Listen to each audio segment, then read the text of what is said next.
오늘 우리가 살펴볼 부분은 성령을 믿사오며 내용을 살펴보겠습니다.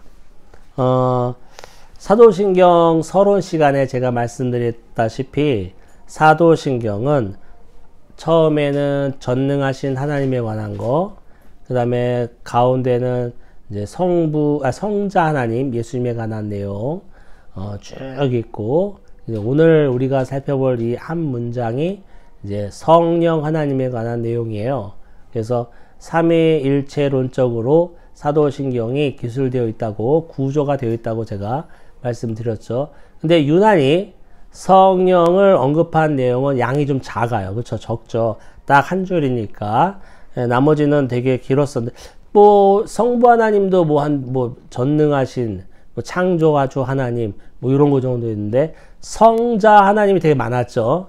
고난받으시고, 십자가에 죽으시고, 장사한 지 사흘 만에 부활하시고, 하늘에 오르시고, 하나님 우편에 앉아 계시다가, 거기로부터 산 자와 죽은 자를 심판하러 오시리란 내용을 많이, 성자 하나님에 대한 그 부분이 많이 할애되어 있어요. 근데 오늘은 이제 성령 하나님은 딱 한 줄로 되어 있는데, 한번 살펴보겠습니다. 성령을 믿사오며, 우리 개역개정 사도신경은 이렇게 되어 있는데요. 이게 라틴어 원문을 보면 제가 주보에 실어놨는데요.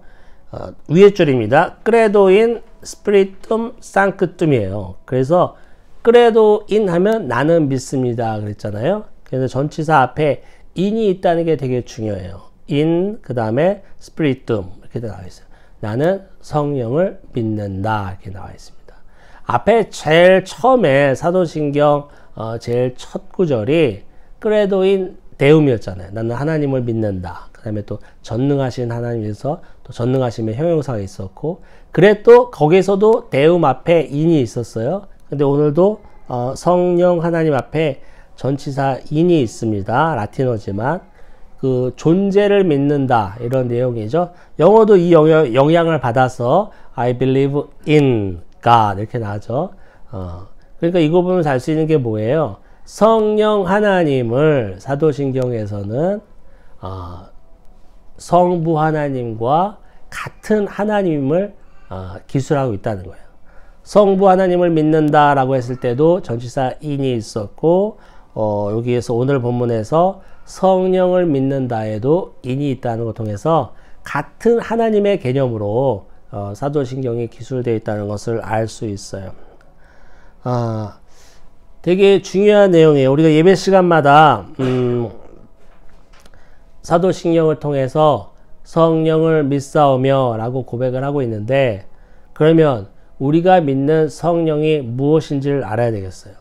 우리가 믿는 성령이 도대체 어떤 존재인지 아는 것이 중요하겠습니다. 그래야 매 예배 시간마다 나는 성령을 믿사오며 라고 고백이 헛되이 되지 않는 거가 되겠죠. 자, 사도신경을 통해서 우리가 성령 하나님에 대해서 하나씩 살펴볼 텐데요. 첫 번째는 뭐냐면, 성령은 성부 하나님과 성자 하나님과 동등한 하나님이시다 입니다. 아까 제가 앞에서도 얘기했죠. 전치사 in이 성부 하나님을 믿습니다 할 때도 쓰였고, 성령 하나님 앞에도 전치사 in이 쓰임을 봐서 사도신경은 성령 하나님을 성부 하나님과 동등한 하나님으로 취급하고 있음을 알 수 있어요. 흔히 성령을 하나님의 영, 성경이에요. 그 다음에 예수의 영, 이렇게 기술되어 있는 부분이 많이 있어요. 그래가지고 오해하기 쉬워요. 어떻게 오해하냐면, 하나님의 영이고 예수의 영이니까 성령 하나님은 하나님과 예수의 종속적인 관계냐, 거기에 딸려있는 시다발이냐, 이렇게 생각하기 쉬운데 그렇지 않습니다. 표현은 그렇게 되어 있지만 성령 하나님은 성부 하나님, 성자 하나님과 동등한 하나님으로서 삼위의 하나님이시잖아요. 삼위 하나님의 한 분이라는 것을 명확하게 알아야 합니다. 성령 하나님은 완전한 하나님이다. 성자, 성부 하나님과 동등한 하나님이다라는 것을 알고 계셔야 되겠고요. 그 예로 들면은 창세기 1장에서 보면 처음에 창세가 되기 전에 세상이 만들어지기 전에도 하나님이 이제 그 공허한데 운행하셨다 이런 내용이 나와 있는데 그때도 성부, 성자, 성령, 삼위 하나님이 계시는 거잖아요. 이 땅이 만들어지기 전에 창세 전에도 성부, 성자, 성령 하나님은 계셨어요. 존재하고 있었단 말이에요. 어느 순간 갑자기 성령 하나님이 나타난 것이 아니라 이 삼위 하나님께서 창세 전부터 공존해 계셨고 그 삼위 하나님께서 서로 협약하시고 서로 계획하심으로 이 창세 천지를 창조하셨고요. 더 나아가서 구속사의 사역도 이 삼위 하나님께서 서로 협의하고 계획함으로 구속사도 이끌어 나가신다. 창조와 구속사의 주체가 되시는 삼위 하나님 중에 한 분이 바로 성령 하나님이시라는 것을 우리가 명심해야 합니다.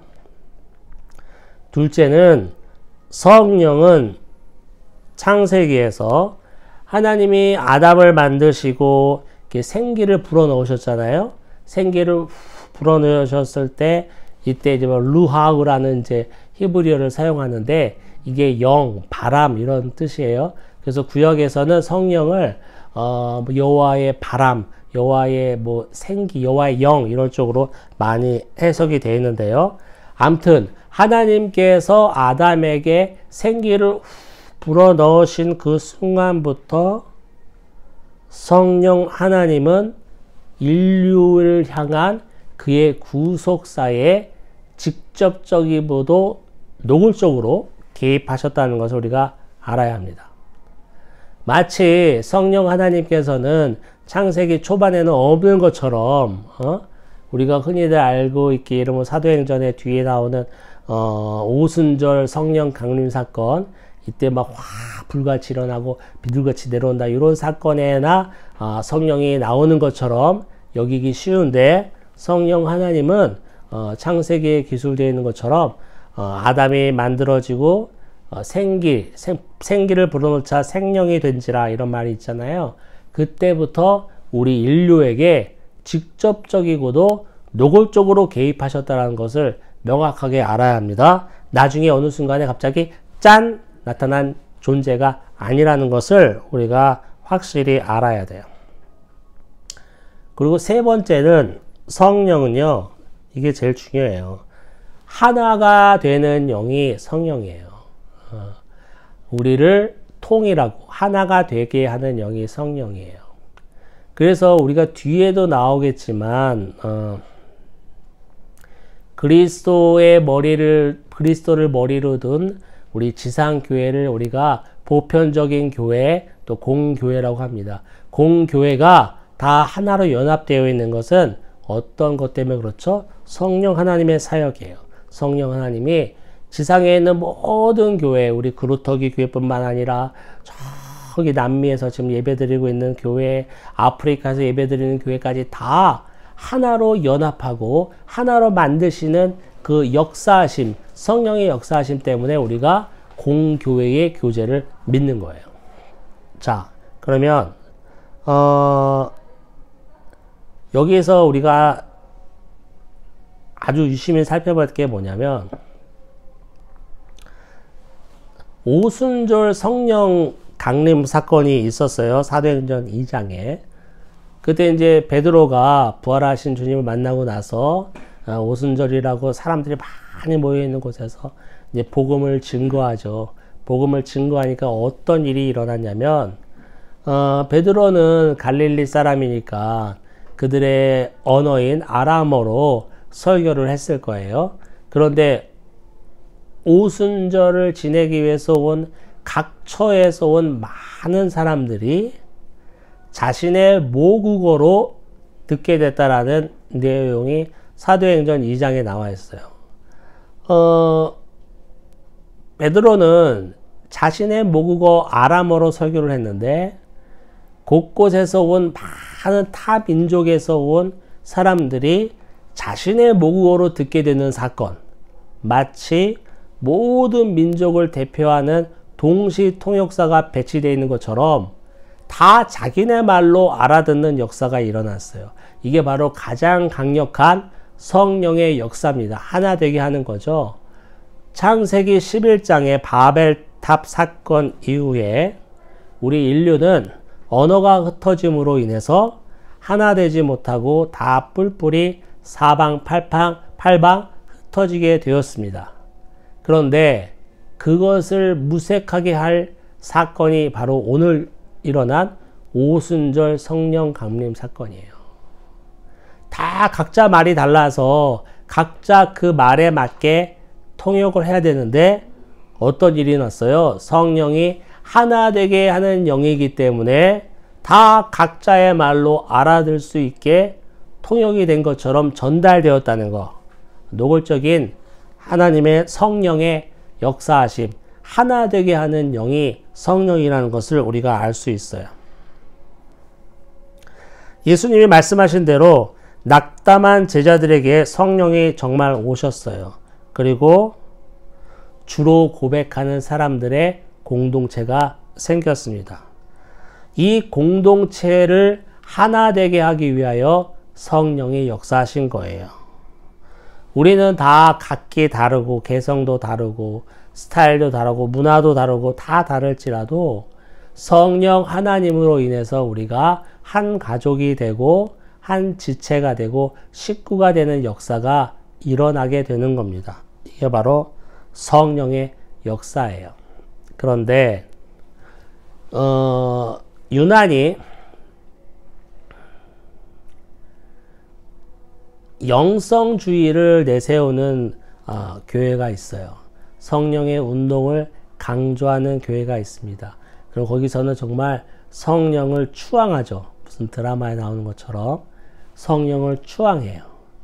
이런 영성주의와 성령주의가 위험한 게 뭐냐면 바로 이거예요. 그런 교회에서는 대부분 어떤 일이 일어나냐면 자신이 받았다고 하는 그 은사를 통하여 성도 간의 우열이 갈라집니다. 예를 들면 이런 거예요. 나는 믿은 지 일주일 만에 방언 받았잖아. 집사님 아직 방언 못 하는 거야? 집사님 문제가 많은데. 방언을 기도해 딱 직방이지. 여태까지 방언 못 받으면 어떡하려고 그래.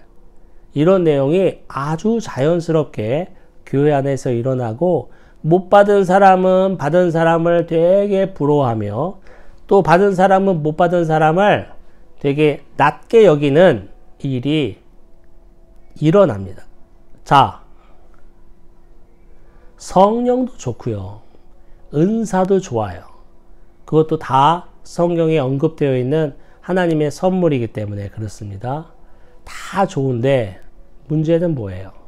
그 좋은 성령의 역사, 은사의 문제로 어떤 일이 일어났어요? 성도 간에 갈라짐이 생겼잖아요. 우열을 나누는 일이 생겼잖아요. 그러면 제가 조금 전에 뭐라고 말씀드렸습니까? 성령은 하나 되게 하는 영인데 거기에 완전히 위배되잖아요. 그러면 그게 성령의 역사일까요? 100% 아니지. 그거는 성령의 역사가 아니에요.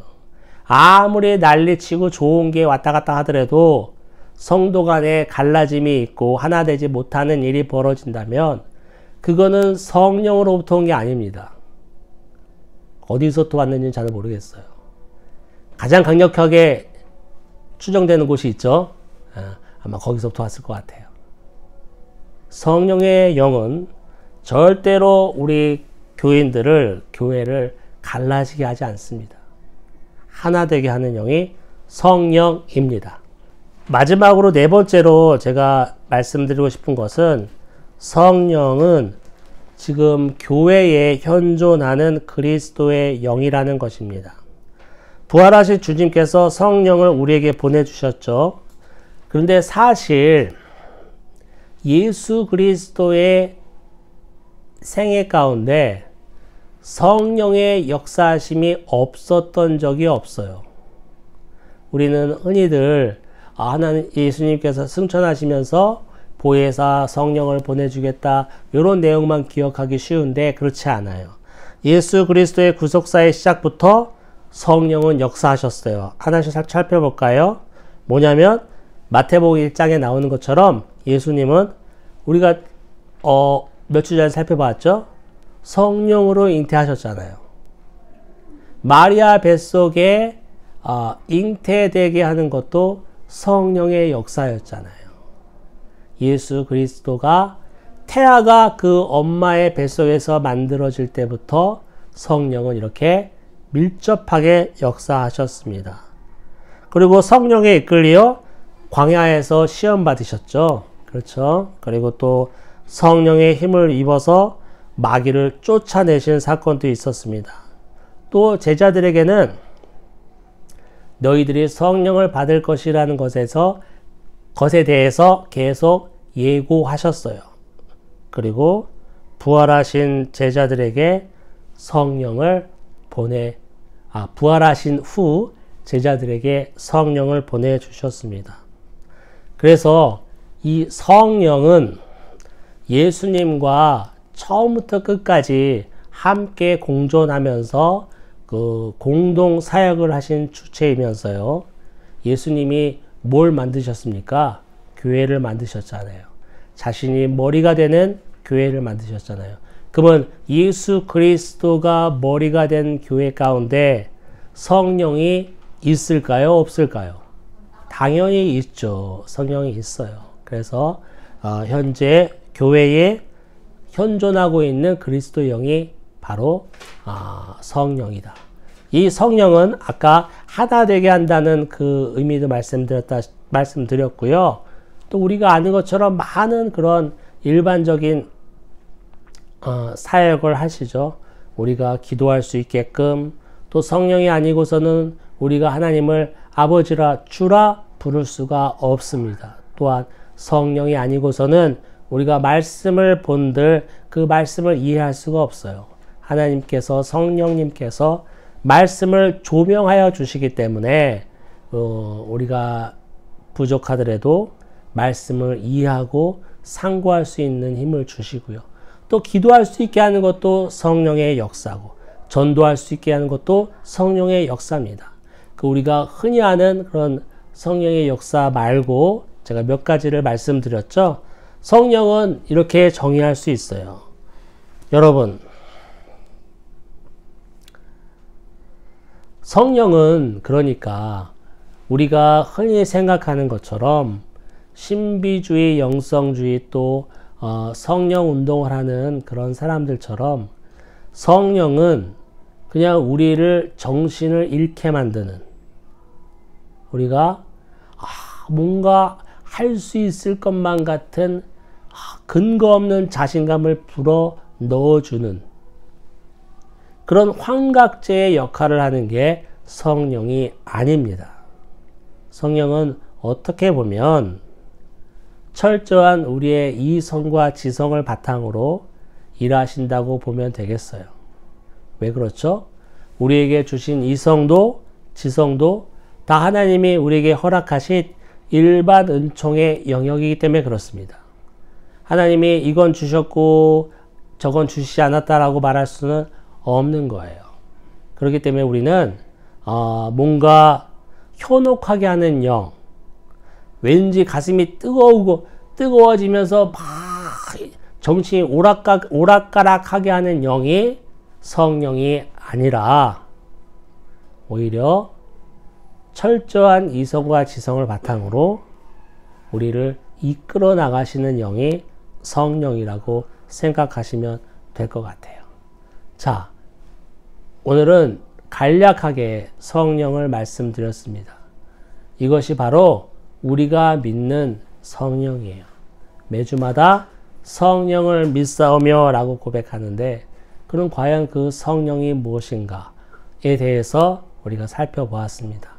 이제 앞으로 사도신경을 암송할 때마다 성령을 믿사오며 우리가 암송할 때마다 성령은 태초부터 삼위 하나님으로서 같이 계셨던 분이고 함께 삼위 하나님이 협의하시고 개혁하심으로 천지를 창조하시고 구속사의 사역을 함께 이끌어 나가시는 영이라는 것을 명심해야 되고요. 성령은 그리스도의 처음 이 땅에 오신 잉태에서부터 십자가에서 죽으시고 승천하시면서 성령을 보내주시기까지 그리스도와 함께 늘 공존하면서 사역하셨던 영이라는 것을 우리가 명심해야 돼요. 그렇기 때문에 우리한테는, 우리 교회에는 성령이 거하신다. 성령이 우리를 하나 되게 하신다. 전혀 분열되거나 나눠지게 하는 영이 아니라 통일되게 하고 하나 되게 하는 영이라는 것을 명심하시면서 사도신경을 이제 암송하시는 저와 여러분이 되기를 축원합니다. 기도하겠습니다.